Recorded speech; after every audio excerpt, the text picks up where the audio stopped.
Redison TV kwoli webale kubanga okyagoberera yonna gy'osinzira okubanga gy'otulabira kyokola kya mutawana nnyo gwa kyatambula naffe ku mukutu ogwa Redison TV nawe atanaba kubanga osubscribinga nyongera okujjukiza nti kkirira wansi awo olaba ekigambo subscribe kikwateko kwata kade aka notification obere nga tomisinga nsonga yonna kakati mubadde mulaba ebigenda maaso mu bitundu ebya Lubigi ebyokumenya abantu naye waliwo wano ddiiru eyinza okubanga yeri emabega w'abantu bano okubeera nga bamenya abantu abazimba mu Lubigi n'ebitundu ebirala. Jjukira bino byonna nga mbikuwa waliwo ebigambo ebitambula waliwo ebibaluwa ebyaweebwa abantu mu bitundu ebirala abali saidi z'eggangu abali ebusaabala ne mu bitundu ebirala okwetolola saidi awo mu constituency gye bayita Makindye Ssaabagabo nga nabo essaawa yonna ennaku ze baawawa zaggwayo essaawa yonna ekitongole ekya NEMA kigenda kibeere nga kibasenda kati okusinziira ku Katongole Julius mu Miransanafu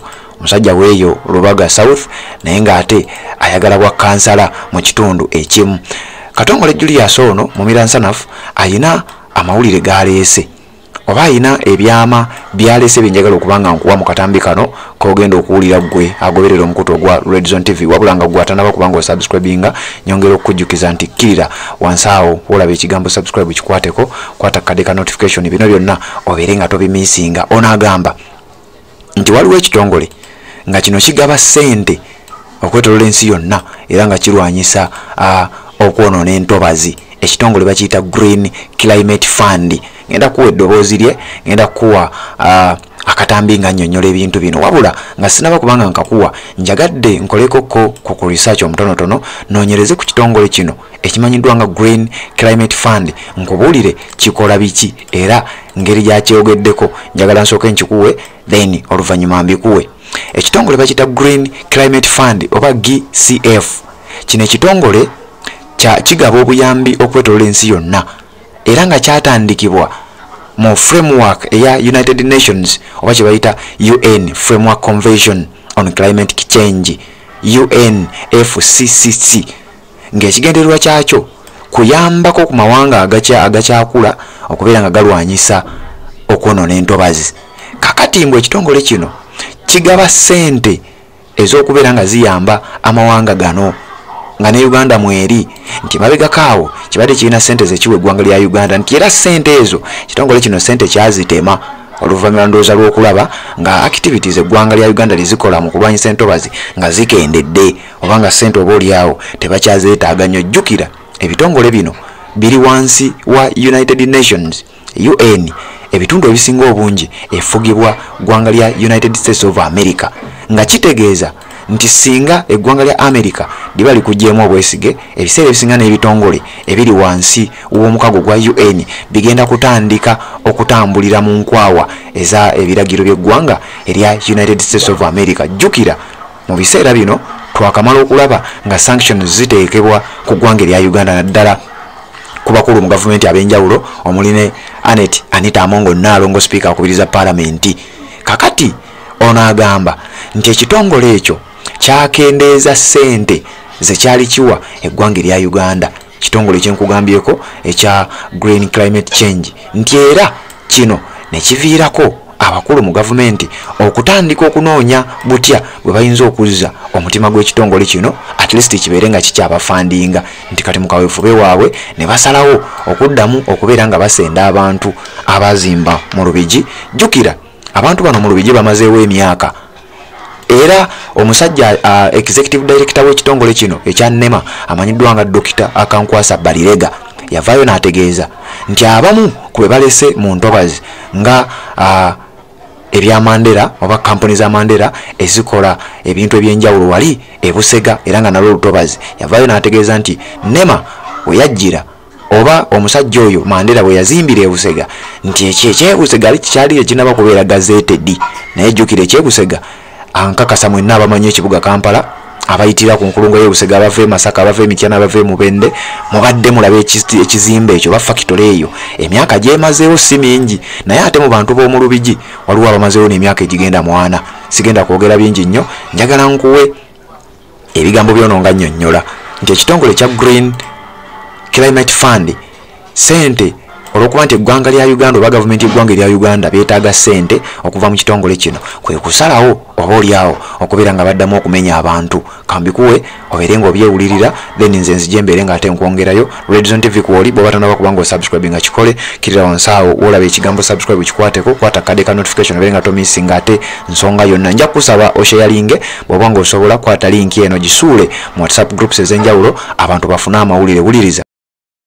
Ensonga eno eya NEMA okulaba nti essaawa zino eri mu kumenya bannayuganda abawejjere ennene gye buvuddeko nategeeza eggwanga ne mbagamba nti gavumenti ya Mwami Museveni n'abakulu abali mu NEMA beerimbise mu kulaga nti balwanirira ntobazi naye ate nga ekigendererwa kyabwe kirala.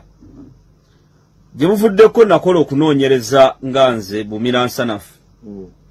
Waliwo NGO emu ekuma butonde bwansi bweru w'eggwanga na wano mu Uganda nga egaba ssente gye bayita Green Climatic Fund. Ezze ewa ensi ez'enjawulo ensimbi okulaba nti bakuuma obutonde bw'ensi. Era wano mu Uganda yagenda n'ebasala ssente abaali balina okufuna $1,000,000 5 ne babawa $1,000,000 4.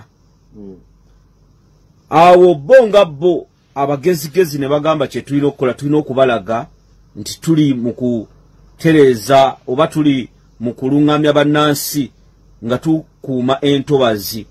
Kyovola abagenda mu Lubigi ne bamenya bannansi ne babagirawo ebintu byabwe mu bukambwe obw'ekitalo nga bo bali ku accountability. Bano abeerimbise mu kulaba nti bo nga bo bali mu kulwanirira obutonde nja kulaga mukulu Kefas baagala kulaga mbalirira eri mu Green Climatic Fund bafune omusimbi gwabwe kuba ezo ssente zifunika.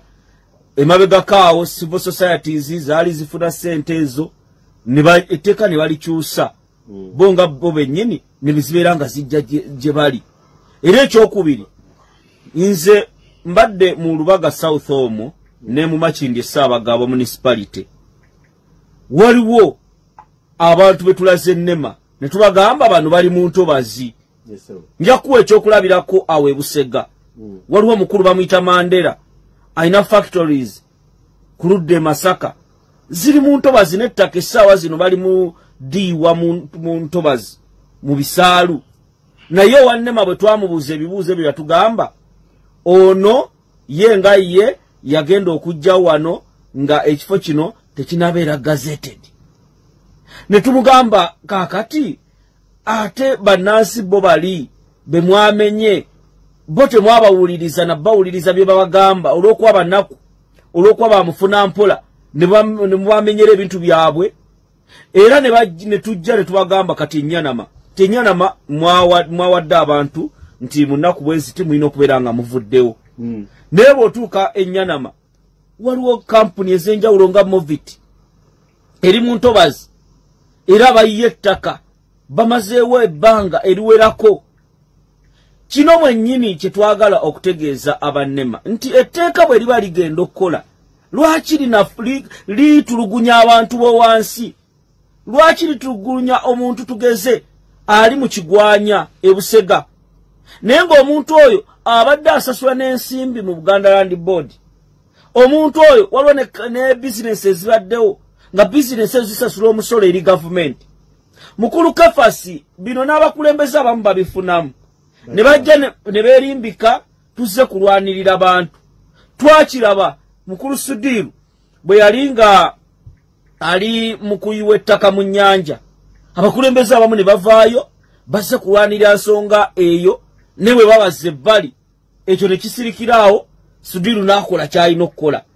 Kino kiddayo eri ffe nga bannansi n'abakulembeze abakulembera eggwanga lino nti tojja gamba nti nnwanyisa butonde bwansi nnwanirira obutonde bw'ensi nga gwe wennyini mwe abakulembedde okusaanyaawo ebibira nga bannammwe bennyini be bali mu kuzimba zi factories mu Ntobazi. Najja ne kugamba ano nti nva Buddu. Fenga bannabuddu tusanze obuzibu gye buvuddeko Katonga yagwamu. Katonga bwe yagwamu ne tuvaayo ne tubyogera ku mpewo ku impact kuno ne tugamba ekiviiriddeko Katonga okugwamu be bantu bebakkiriza ne basema omusenyu mu Lwera. Ebimotoka ne biveeri ne bisima okuva ku makya paka mu Ttuntu. Omugaso gw'omusenyu mu Lwera, Entobazi ezo ziri mu Lwera tugumanyi. Ne ogenda okuwulira nti mukulu gundi akulembeddemu ekintu kino akolera gundi. Bw'oyogerako nti